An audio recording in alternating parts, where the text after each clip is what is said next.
All right, in this lesson, we're taking care of 7th grade, Module 3, Lesson 5. So, in this particular lesson, we're going to be talking about, simplifying expressions again, factoring expressions, talking about the distributive property, just like we've been doing in the last 4 lessons of this module. So in number 1, they want us to compare the expressions 3 times 5x minus 4 and 15x minus 2. So, and it wants us to find some similarities and differences between them.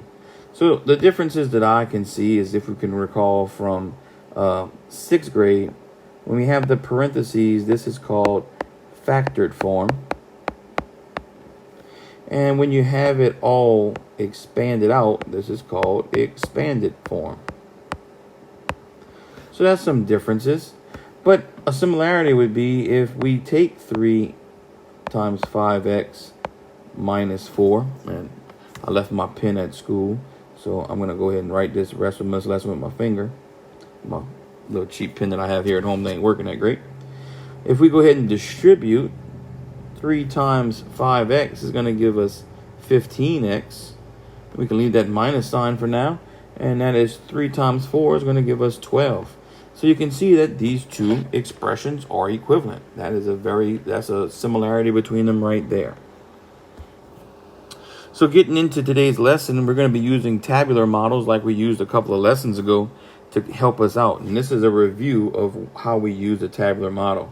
So this particular model, this would be the factored form of 3 times 5x minus 4. Because we would turn that minus sign into a plus, make the 4 become a negative. So we leave that 3 outside of this area model or tabular model. And then what goes in parentheses is right on top. So it says, what does this model represent? Well, if we go ahead and do 3 times 5x, that's going to give us 15x. And 3 times a negative 4 is going to give us a negative 12. And when we put that together in the expression, that is 15x plus a negative 12, or 15x minus 12, just like we had before. So that's what we did 2 lessons ago. Now in number 3, we're doing it backwards. They're going to give us the numbers on the inside of the tabular model, and we need to factor out the greatest common factor. So if we're looking at 15x and 12, if we look at those numbers, the biggest number that I can divide 15 and 12 by, and if you're more comfortable doing it with fractions off to the side, that might help some folks out. So just like we do equivalent fractions, we're trying to simplify it. What's the biggest number I can divide 5 and 12 by? Well, that'd be a 3. And you can check it out by doing like this. And that's going to give you 5 and 4.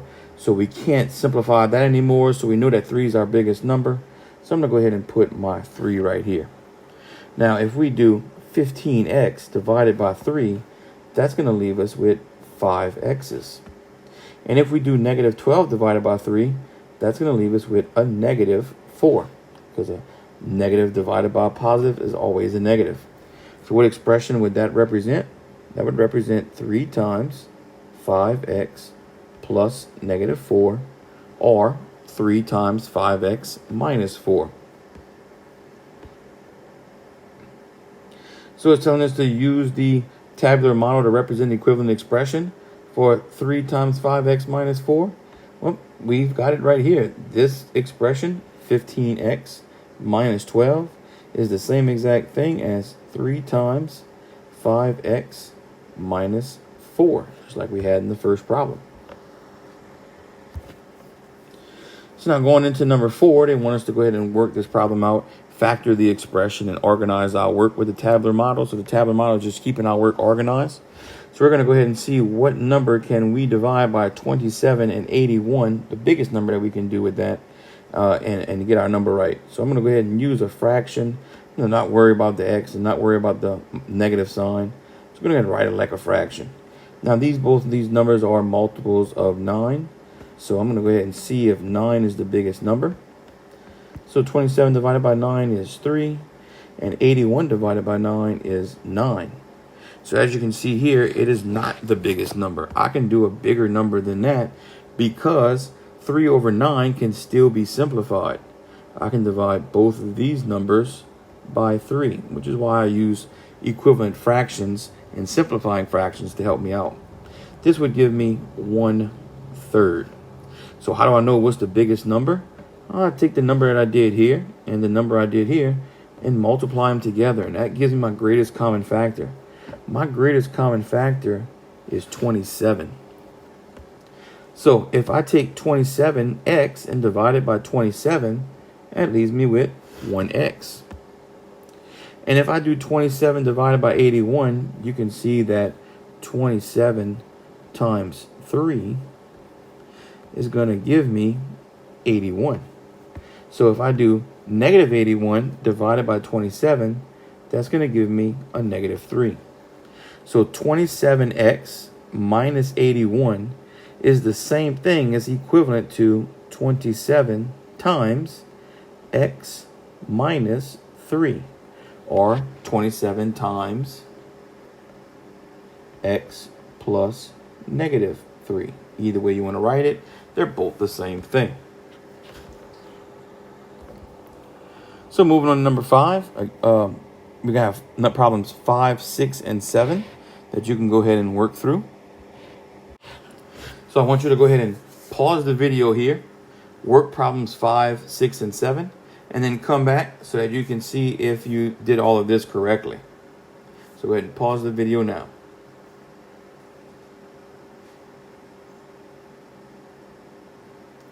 All right, so if you are back, that means that you went ahead and did problems 5, 6, and 7. So we're going to go over those answers right now. So looking at these numbers, yes, we have 3 of them, but we can still use fractions to help us figure out if we have the greatest common factor. So if I'm simplifying 15 and 20, I'm going to go ahead and do that by 5. It's going to give me 3 over 4, so that can't be simplified anymore. And then if I go ahead and do 15 and 50, if I divide that by 5 as well, it's going to give me 3 over 10. And that can't be simplified anymore. So that means that 5 goes with these numbers. That's our greatest common factor. So 5 is going to go on the outside here. We're going to have 15x divided by 5. 15 divided by 5 is 3. So we'll have 3 x's. And then negative 20 divided by 5 is going to give me a negative 4. And that's a negative 4y. And then 50 divided by 5 is going to give me a 10. So what is this problem equivalent to? Well, everything that I just wrote up here. 5 on the outside of the parentheses, because it's out by itself on this tabular model. And then on inside the parentheses, we're going to have 3x plus negative 4y, which could also be minus 4y, plus 10 in parentheses. And that is number 5. Number 6, we're going to throw in some fractions here. So we're going to go ahead and take a look and see what it is exactly that we can pull from each of these terms in this problem. So looking at these numbers, we have 1/2 and a 1, and we can't pull a 1 out of a 1/2, but we can take a half out of a 1. So our greatest common factor here is going to be 1/2. So if we do 1/2 divided by 1/2, anything divided by itself is going to give us a 1. So this is going to be 1x, or just x by itself. And then on the next one, 1/2 divided by 1/2 is going to be 1y, or y by itself. Now the next problem, we have a negative number being divided by positive numbers, which means our answer is going to be negative. And here I'm going to go ahead and do 1 divided by 1/2. I'll put a 1 underneath here. We have 2 fractions and a division sign, so that means multiplicative inverse. So division turns multiplication. We flip that 1/2, and you can see here we're going to have a 2 over 1, or a 2. So it's going to be a negative 2 right here. So then what is equivalent to that problem? Well, 1/2 times x plus y plus negative 2, or 1/2 times x plus y minus 2. And again, if you put those 1s in front of the x and the y, that's perfectly fine. Nothing wrong with that. And on number 7 down here, you can see not only do we have to deal with the 7, because 7 is the greatest common factor of 7 and 21, but also both of these have x's. So we can pull both of that out. We're going to go ahead and take out 7x out of here. So if we have 7xy, and we're dividing this by 7x, the 7 divided by 7 leaves us with a 1. The x divided by x leaves us with a 1, so that's multiplication right there. And then all we got left is a y. So basically all we have here is 1 times 1 is 1, so we have 1y. And then on the other side over here, the other number, if we divide by 7x, it's a negative divided by a positive, so the answer is going to be negative. 21 divided by 7 is 3, and the x divided by the x is just going to be a 1. So what's 3 times 1? Or negative 3 times 1? Just a negative 3. So there we have our factored expression. So that's going to be equal to 7x outside the parentheses and y plus negative 3, or y minus 3 inside the parentheses. So now as you can see, we can not only factor out numbers, we can factor out fractions, we can factor out variables as well, as long as those terms in the boxes have the same variables. So now we should be experts in this. Let's go ahead and take care of problems 8 and 9. And when you come back, I'll go ahead and write down the answers to these problems for number 8 and 9. So go ahead and pause the video now.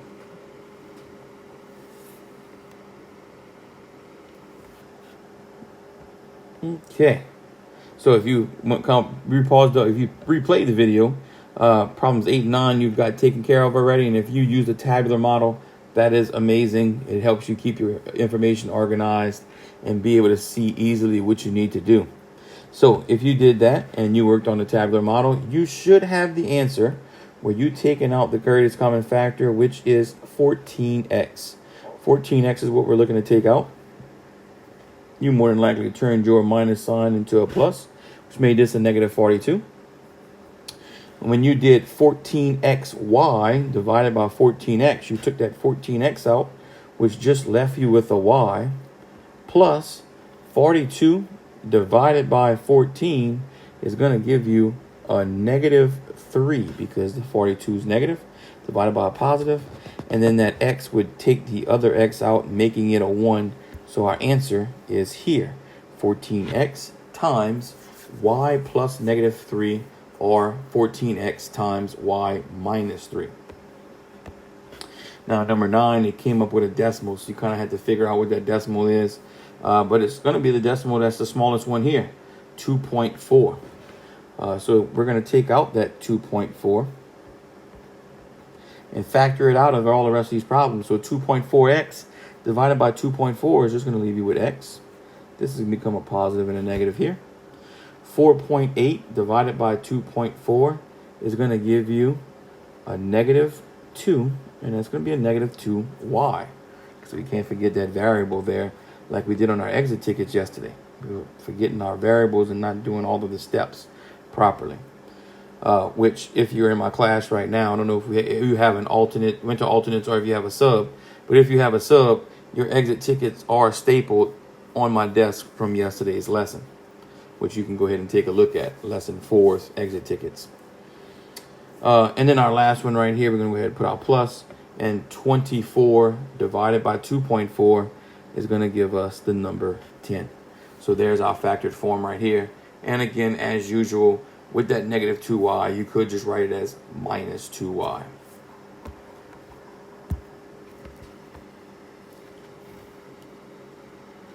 All right, so now we have our last problem here. It says that 6 friends purchase play packages at a bowling alley. Each play package includes 2 games of bowling and 20 arcade tokens. Buying a play package costs $3 less than buying the items separately. Let G represent the price in dollars of one game of bowling, and let T represent the price of dollars of one arcade game. It says to write 2 different expressions to represent the total amount of money spent by all 6 friends. So we have 6 friends here. So what I want to do is, in parentheses, I want to put what one person is going to pay. So if the price of one game of bowling is a G, they're buying, each person is paying for, as it says in the problem, 2 games of bowling.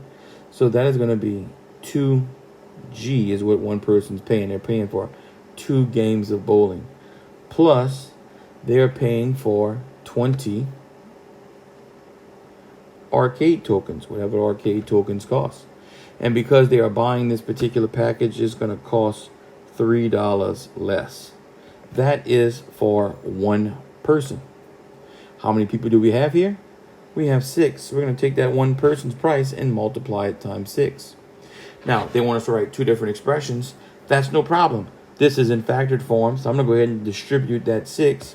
So 6 times 2G is going to be 12G, plus 6 times 20 is going to give me 120T. And then we can go ahead and turn this to a plus and a minus if you want to, plus and negative. So 6 times 3 is going to give me a negative 18 or a minus 18. So both of these are equivalent.